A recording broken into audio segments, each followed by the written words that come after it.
성경에는 분명하게 마귀를 대적하라고 기록되어 있습니다. 책망이라는 단어도 많이 나오고 꾸짖는다는 표현도 있습니다. 그러면 한국교회 어떻게 마귀를 대적하고 있으며 그 방법을 구체적으로 알려주고 있습니까? 예수의 이름을 사용할 합법적인 권리가 믿는 자에게 주어졌는데 이는 기사와 표적에 따를 수밖에 없는 배경 중 하나로 믿는 자, 성령의 내주, 예수의 이름의 권세를 아는 세 가지가 기본으로 되어 있어야 가능하지. 그렇지 않으면 스게와의 일곱 아들, 마수라는 유대인 꼴이 날 뿐입니다.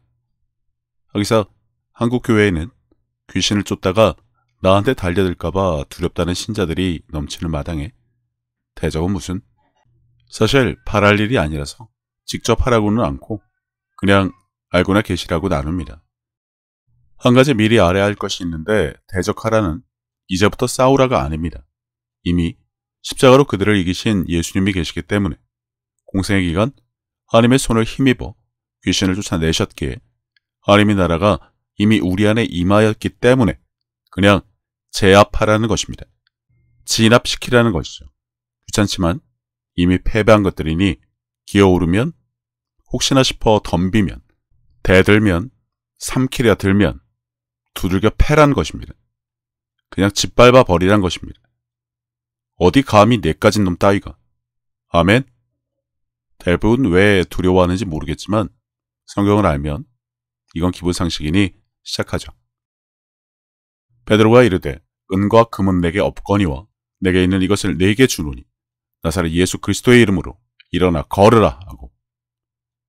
아무튼 기사와 표적을 부정하는 한국교회에 예수 이름을 사용하지 않고 마귀를 대적하고 귀신을 쫓아내는 방법이 따로 있던가요? 뒤에서 자세히 설명하겠지만 아주 기초적인 방법을 알려드리자면 주님의 일을 믿는 자가 이어서 한다는 것은 기본적인 자격과 조건을 갖춘 후 입으로 무엇인가 명령하고 선포할 때 앞에 예수의 이름으로를 붙이면 됩니다. 베드로가 한 것처럼 말이죠.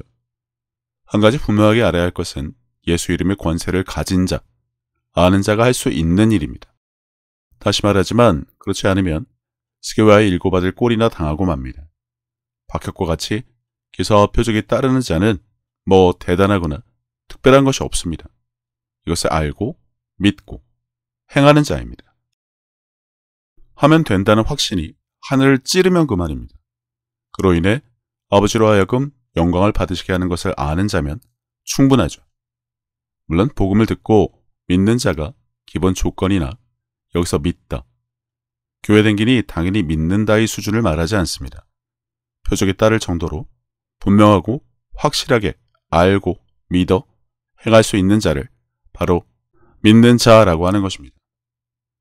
한국교회가 기사와 표적을 부정하며 성령에 대해서는 세례를 받으면 자동으로 받는다며 뭐라 말들은 있던데 신자들이 믿음을 달라고 기도하게나 만들지나 않았으면 합니다. 듣고 믿는 자라고 하셨지 듣고 믿게 해달라 기도하는 자라고 하신 적이 없는데 하나같이 젖이나 먹는 수준으로 만들고는 무슨 말은 그리 많은지. 만약 그 자리에 주님이 계셨다면 그냥 일어나 걸으라 고만 하셨을 테지만 성령 충만한 베드로가 이제 주님의 일을 이어서 하다 보니 그 앞에 붙은 말이 예수 그리스도의 이름으로입니다. 은과 금이나 내게 있는 이것이란 말을 붙여도 전혀 상관없습니다. 단호하게 그리고 당당하게 말하는 것이 중요하니까요. 단 베드로의 말처럼 예수 이름이 당신에게 있다면 말입니다. 그럼 어떻게 하면 예수 이름을 가질 수 있고 게다가 줄 수 있을까요? 기사와 표적을 부정하는 한국교회는 베드로니까 가능하다며 비아냥거릴 것이 아니라 제대로 알고 가르칠 생각부터 하기 바랍니다. 베드로니까 가능하다? 이게 말이야 방구야 싶으니 말입니다. 그 이름을 믿음으로 그 이름이 너희가 보고하는 이 사람을 성하게 하였나니 예수로 말미암아 난 믿음이 너희 모든 사람 앞에서 이같이 완전히 낫게 하였느니라. 왜 나를 주목하느냐며 주변 사람들을 책망한 베드로. 예나 지금이나 사람 높이기를 좋아하는 자들은 어디에나 있죠. 한국교회 목사나 박혁을 높이다 못해 신격화하는 발언을 서슴지 않는 신자들이 있는 한국교회니 어쩔 수 없습니다. 일상초 잘못 배워서 교회는 댕기지만 은연중에 마음에 있던 것이 불쑥 나온 것이라 그 정도 수준이란 것입니다. 아무튼 그 이름을 믿음으로 그 이름이가 정답이죠. 누구나 예수님을 압니다. 그냥 들어봐서 안다는 것이지 성경에 왜 예수의 이름을 전했는지 여러 번 언급된 이유를 알지 못하면 그냥 들어는 봐서 기억에 남은 것이지 그 이름이 가진 권세까지 아는 것은 아닙니다. 그 이름을 믿음으로라 기록된 것은 그것까지 차고 넘치도록 알고 믿고 확신을 가진 상태를 말하는 것이니까요. 이 정도 수준이면 표적이 저절로 따르는데 그게 안 되면 이름에 대해 모른다는 것밖에 되지 않습니다. 아무튼 다음 구절에도 분명하게 언급되어 있습니다. 믿는 자들에게는 이런 표적이 따르니 곧 그들이 내 이름으로 귀신을 쫓아내며 새 방언을 말하며 내 이름으로가 곧 예수 이름으로라는 설명까지 드립니다. 그럼 과연 귀신만 해당될까요? 질병은 어떨까요? 원하는 것을 명하는 것은요? 이름으로 하나님이 그를 지극히 높여 모든 이름 위에 뛰어난 이름을 주사 하늘에 있는 자들과 땅에 있는 자들과 땅 아래에 있는 자들로 모든 무릎을 예수의 이름에 꿇게 하시고 세상에 이름 없는 것이 없으니 베드로를 통해 믿는 자가 예수 이름으로 어떻게 각종 질병과 마귀를 대적할 수 있는지 충분히 응용을 할 수 있습니다.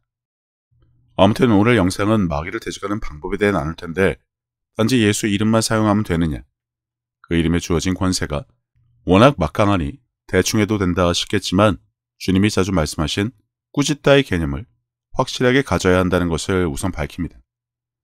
무엇부터 살펴보자면 이사야 14장에는 루시퍼의 오만과 반역에 대한 책망을 볼 수 있습니다. 수월, 곧 구덩이, 맨 밑에 떨어짐을 당하는 자에게 타이르거나 좋게 말하는 분위기는 아니란 것이죠. 에스겔에서는 두로 왕에 대한 내용인데 사탄의 타락과도 연관된 부분으로 땅에 던져 왕들 앞에 두어 그들의 구경거리가 되게 한 상황을 알면 됩니다. 골로새서에 통치자들과 권세들을 무력화하여 드러내어 구경거리로 삼으시고 십자가로 그들을 이기셨다는 구절도 생각이 나네요. 마태복음 4장에서 금식 후 사탄을 대적하신 예수님을 상상하면 됩니다. 금식 후니까 기운 없이 겨우 말을 하셨을까요? 예수님이시니 부드럽고 듣기 좋게? 성경에 기록된 대적하라, 꾸짖다는 인간이 생각하는 감정의 표현이 아니라 하나님에 대한 반역과 불순종을 저지른 것들에 대해 어떻게 대하는 것이 맞는지를 생각해야 할 부분입니다. 다윗이 하나님의 이름을 모욕한 골리앗에게 좋게 말하던가요? 들으면 덕이 되고 은혜가 되게? 성경을 봐도 그의 분노가 느껴지지 않던가요? 종교적인 자들이나 때와 장소를 가리지 못하고 그런 소리를 합니다. 좋게 좋게. 크리스찬인이 참아야 한다면서 말입니다. 그러니 어떤 목사는 질병에 걸리면 악한 것들과 싸우려 들지 말고 사이좋게 지내고 달래서 나가도록 해야 한다고 설교하죠. 정말 지나가던 개가 웃을 일입니다. 자기 가족이, 아니 자신이 질병에 걸려도 그럴까요? 아니 이게 한국교회 목사 수준이라는 게 믿겨집니까? 질병을 고칠 수 있는 장로는 고사하고 믿음의 기도, 의인이 간구는 기대조차 하면 안 된다는 것을 믿으라는 것인지 지금도 어처구니가 없을 뿐입니다. 뭐 또 그러려니 하고 넘어가자면 천사였으나 하나님께 반역해 불순종이 아비가 된 더러운 마귀에게 그럴 필요는 전혀 없습니다. 신약에는 자주 더러운 귀신이라는 표현이 있습니다. 더러운 것, 하나님께 반역하고 불순종한 주제, 그분의 자녀를 속이고 죽이고 빼앗으려 하는 자, 그것도 모자라 삼키려고 두루 다니는 것들에게 뭐 어떻게 해요? 좋게? 사이좋게? 달래서? 이게 한국교회 목회자 수준이라니 이젠 하도 많이 보고 들어 이상하지도 않습니다. 그냥 그러려니 해요. 그런 교회 다니는 신자들만 불쌍하지. 박혀의 영상을 보면 귀신을 쫓을 때 악을 쓰며 고함을 지르는 경우가 많습니다. 저주를 퍼부으며 꾸짖는 경우도 있고요. 여태 살펴본 것처럼 지극히 당연한 태도입니다. 더 심하게 해도 아무 이상 없고요. 어차피 그냥 박혁이라서 그냥 모두 다 꼴보기 싫다면 혹시나 귀신 쫓을 자리에 갈 일이나 있을까 싶겠지만 아주 잔잔하고 조용하게 예수 이름으로 명하니 나가세요 라고 하던가요. 어차피 예수 이름을 사용하니 굳이 그럴 필요 있느냐고 할지 모르겠지만 직접 나서서 그렇게 해본 결과를 보여주면 참 좋겠습니다. 한국에는 워낙 나서서 직접 시범을 보이지는 못하면서 뒤에서 감나라, 배나라하기 좋아하는 꼰대가 지천에 깔렸으니 말입니다. 다시 말하지만 스퀘어에 일고받을 꼴을 똑같이 당하게 될 것입니다. 빈 깡통이 가서 단지 예수의 이름으로를 해서 된 일도 사실 있습니다만 한국교회 신자라면 상황이 다르죠. 여태 저지른 것이 있어 마음의 기사와 표적에 대해 어떠한 마음이 굳어져 있는지 뻔하기 때문에 안 된다는 것입니다. 마음을 새롭게 하여 변화를 받으란 말이 왜 성경에 있는지 이제라도 알면 될 부분이고요. 만약에 어쩌다 보니 귀신을 쫓아야 하는 상황에 당신이 있게 된다면 당장 두려워하지 말고 박혁 영상을 보시고 담대하게 대적하세요. 꾸짖으세요.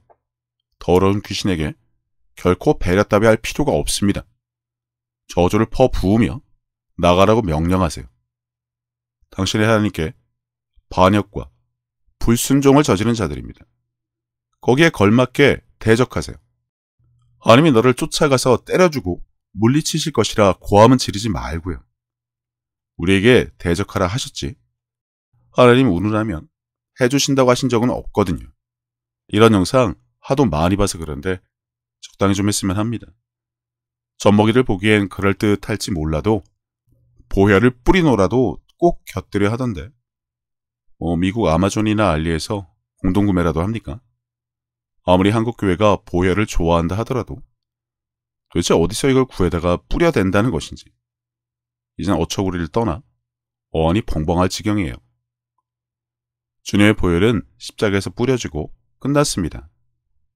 다른 성경은 부정하면서 왜 굳이 피는 그리들 좋아라 하는지 도무지 모르겠지만 부디 자중들 하시길 바랍니다.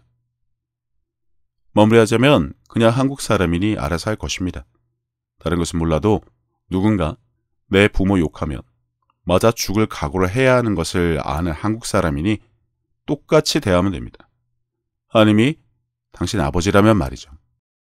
질병에 들린 사람, 귀신이 들어간 사람 다 하나님의 자녀입니다.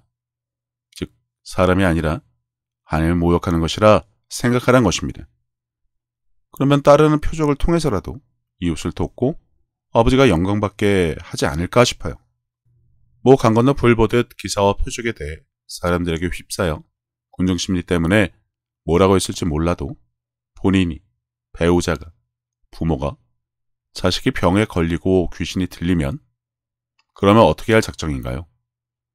그러지 않게 해달라 기도하기 아니면 그러지 않을 것이라 굳게 믿으면 될까요? 그럼 이웃이 그러면요? 절친이 그러면? 목사 사모가 귀신에 들려도 교회 밖에서 이를 쫓아낼 사람을 찾는 마당에 남일로 여기지 말고 나라를 위해, 가족을 위해, 이웃을 위해 무엇을 하는 것이 더 좋은 것인지 그리고 성경에 기록된 착한 일이 무엇인지 잘 생각해 보시기 바랍니다. 더러운 질병과 귀신? 과하고 담대하게 꾸짖어 쫓아내면 됩니다. 여태 안 해서 하면 안 되는 것 아니냐 등 별별 소리가 다 들립니다만 그 상황이 닥치면 응급처치처럼 알아나 두시라고 나누었습니다. 몰라서 당하는 것보다는 좋지 않을까 싶어서 말이죠. 조금 더 확대 해석을 하자면 주님의 일을 이어서 하는 것이니까요. 그분을 대신해서 이 일을 할 책임이 믿는 자에게 주어졌으니까요. 그래서 하는 것뿐입니다. 주님을 사랑하고 믿는다는 100마디 말보다 그분의 자녀를 돕는 것, 그게 바로 행하는 믿음이고 그분의 사랑을 여전히 보여주는 기회라 여기니까요. 내 이름으로 구하면 내가 행하리니 아버지로 하여금 영광을 받게 하려 하신다는 말씀이 있으시기에 그 기회를 잡는 것입니다. 그래서 오늘 밤에도 치유를 위해 한 가정을 찾아갑니다. 기도하고 구한 것은 받은 줄로 여기라는 말씀에 의지해서 이미 치유된 것을 감사하며 말이죠. 어차피 그분이 하시니 도구는 그냥 갈 뿐입니다. 지난번에도 그러니까 되더라고요. 암덩어리, 혹이 사라졌으니 오늘도 같은 경우라 발걸음이 아주 가볍습니다. 가서 복음도 전하고 주기도까지 해줄 수 있는 기회가 생겼으니 말입니다.